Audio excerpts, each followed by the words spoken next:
What is going on, ladies and gentlemen? AJ Good here at the House of Masks, where we unbox and review cool stuff almost every single day. And in today's video, not only do we have a Slipknot mask unboxing, but we also have a bit of a history lesson that goes along with this very specific variant of this mask. So without wasting any time, let's go ahead and jump on into the package. What we've got here comes to us from across the pond. This package comes to us from Mask Develops over on Instagram, Mr. Ethan Bushnell. And I'm pretty stoked about this because I don't have this variation in my set, and I don't really think anybody does now that I'm thinking about it. So, as we hop on in here, I will tell you guys a little bit about the mask and explain the history lesson portion of this video. But first, we've got a note, so I'm going to go ahead and read this. And it says, "Hey AJ, my name is Ethan and I am an 18-year-old mask maker from the East UK. This .5 Cori is the 18th mask I've made from scratch and was my third proper sculpt. It may not quite measure up to some of your others, but I hope it finds a place in your collection. From Ethan Bushnell. Instagram at mask.develops with a Z on the end, and Facebook Ethan Bushnell." Well, I've got to say, from seeing photos of this thing on the internet, that I think that it is a damn good sculpt, and I think that it's going to look just fine on display with my other .5 Coris.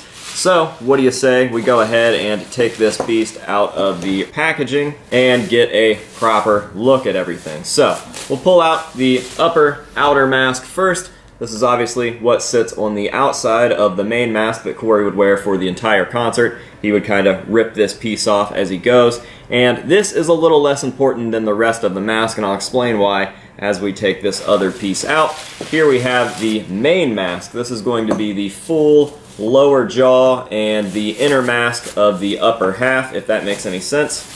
So we will go ahead and get it out of the plastic here. Very interesting way of packing that in. He actually pulled the straps through little holes in the bag. So here we have the inner mask. This is the full main piece. Obviously you can see all of the strap work there.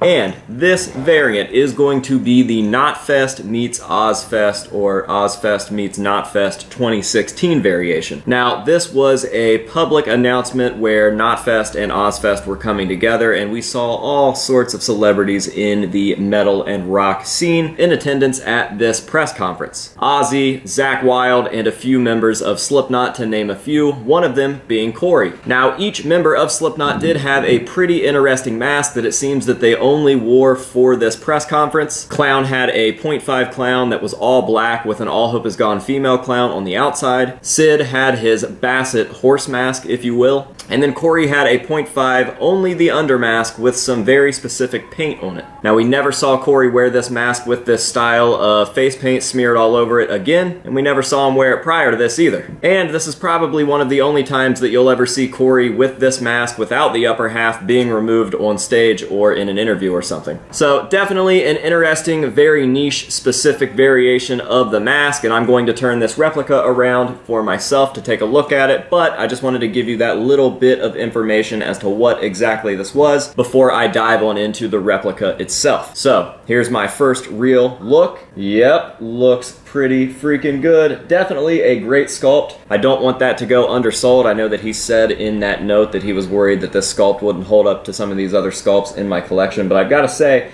this is one of the best .5 Cori sculpts I've ever seen. Now, when it comes to the finish, it looks like he absolutely nailed what he was going for. We've got that gray, kind of worn and washed out under mask, and then we've got the face paint smears in all of their various places. And I think it looks really good. Definitely excited to get this one displayed up in my collection because this will be the only one that I display without the outer mask on the mask itself. So this part we can pretty much disregard. We will find somewhere for it, maybe next to the mask or in front of the mask, somewhere up there in the collection. But this is how it's going to be displayed because this is how it was worn and how we saw it. So it looks like everything's really well done here. We've got a nice thick and even cast. As you can see, the inside of the mask is smooth and beautiful. Not a lot of bubbles or blemishes or anything of the sort. We've got our heavy duty and accurate strapping along with the elastic strap there on the back. So it looks like it would be a pretty comfortable mask to wear. As I mentioned earlier, the paintwork looks awesome, and we've got every little bit of weathering that needs to be there, along with